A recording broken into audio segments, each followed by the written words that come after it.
የፍቅርና የመተሳሰብ ደማቅ ማሳያዎችን ብንሻም የመቻቻልና የደግነት መገለጫዎችን ብንፈልግ የሃይማኖት ተቋማት ምን ጊዜም ከፊት እናገኛቸዋለን። እነዚህ የሰላም አውዶች ዘመኑን የዋጁ አስተምህሯቸውንም ለምዕመናን በስፋት ያደርሱ ዘንድ የለውጡ መንግስት ወደ ስልጣን መምጣቱን ተከትሎም የራሳቸው መገናኛ ብዙሃን እንዲኖራቸው ምቹ ሁኔታዎች ተፈጥሮላቸዋል። በህግ ማዕቀፍ የታገዙና በበርካታ አስቻይ ሁኔታዎች የታጀበው የሃይማኖት መገናኛ ብዙሃን እንቅስቃሴ ባለፉት ዓመታት በርካታ የሚያስመሰግኑ ተግባራት ሲያከናውን ቆይቷል። ይሁን እንጂ አልፎ አልፎ እዚህም እዚያም የሚያጋጥሙ እንቅፋቶችን በዘላቂነት ለመሻገር ተቋማቱ ህግን የማክበርና የማስከበር ግዴታቸውን ሊወጡ እንደሚገባም ተመላክቷል። በሱዳን ያለ አንድ ሙስሊም የሱዳንን ህግ ያከብራል።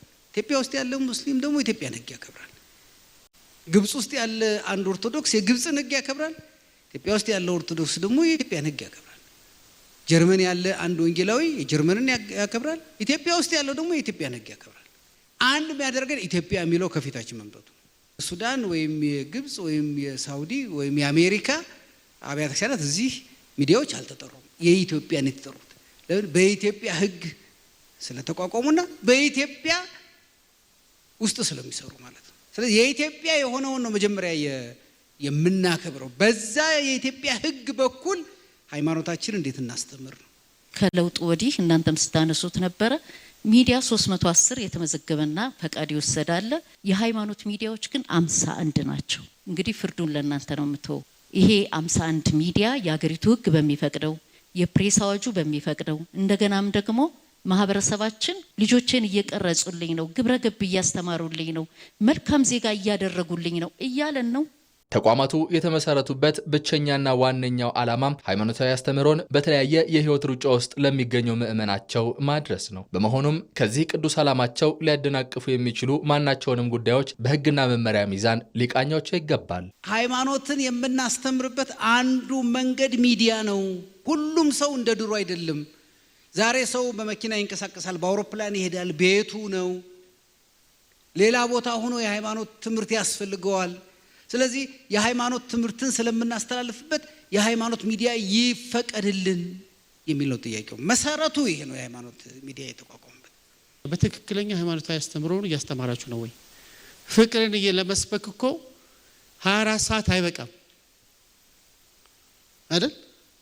ጥላቻን ለመስበክ ግን 1 ሰከንድ ትበቃለች። ኢነርጂ አትፈልግም። ጥላቻ እሳት ማቃጠል ማለት ነው፣ ክብሪት እንደመጫር ስለሆነ ማለት ነው። ስለዚህ ቀላል ወደ ሆነው መንገድ ሳይሆን ከባድ ወደ ሆነው መንገድ መመለስ አለባችሁ። የእናንተ ፍሬ የሚታየው በትውልድ ነው። ቀጥሎ በሚመጣው ትውልድ ምን ያህል ሃይማኖቱን አውቆታል፣ ምን ያህል ከሌላው ጋር ተግባብቶ መኖር ይችላል፣ ምን ያህል ሌላውን አክብሮ መኖር ይችላል፣ ምን ያህል ሀገሩን ይወዳል የሚለው የምትቀርጹት አሁን በመሰሩ ስራ ነው። ሚዲያ የህዝብ እይታንና አስተሳሰብን መቅረጽ የሚችል ትልቅ መሳሪያ መሆኑን የጠቆሙት የጠቅላይ ሚኒስትሩ የማህበራዊ ጉዳዮች አማካሪ ሚኒስተር መዋዘ ጥበባት ዲያቆን ዳንኤል ክብረት ይህንን መሳሪያም ለትውልድ ግንባታና ለበጎ ተግባር በአግባቡ መጠቀም እንደሚገባም አሳስበዋል። ሁሉም ችግር በሚዲያ ይፈታል የሚል አዝማሚያ እየመጣ ነው በአማኞች ዘንድ። ሁሉም ችግር በሚዲያ ይፈታል። አንዳንዱ ችግር የሃይማኖት አባቶች ከመንግስት ጋር በመነጋገር የሚፈቱት ነው። አንዳንዱ ችግር የሃይማኖት አባቶች ተገናኝተው የሚፈቱት ነው እንጂ ሁሉም ነገር ሚዲያ ላይ አምጥተን ልንነጋገርበት አንችልም። አማኞች ግን ይሄን ይጠይቃሉ።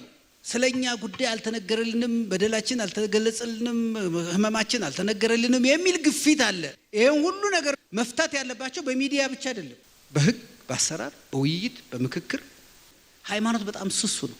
ስለዚህ ይሄንን መሳሪያ ስንጠቀም እጅግ በላቀ የህግና የሞራል ልዕልና የኃላፊነት ስሜት መሆን መቻል አለበት።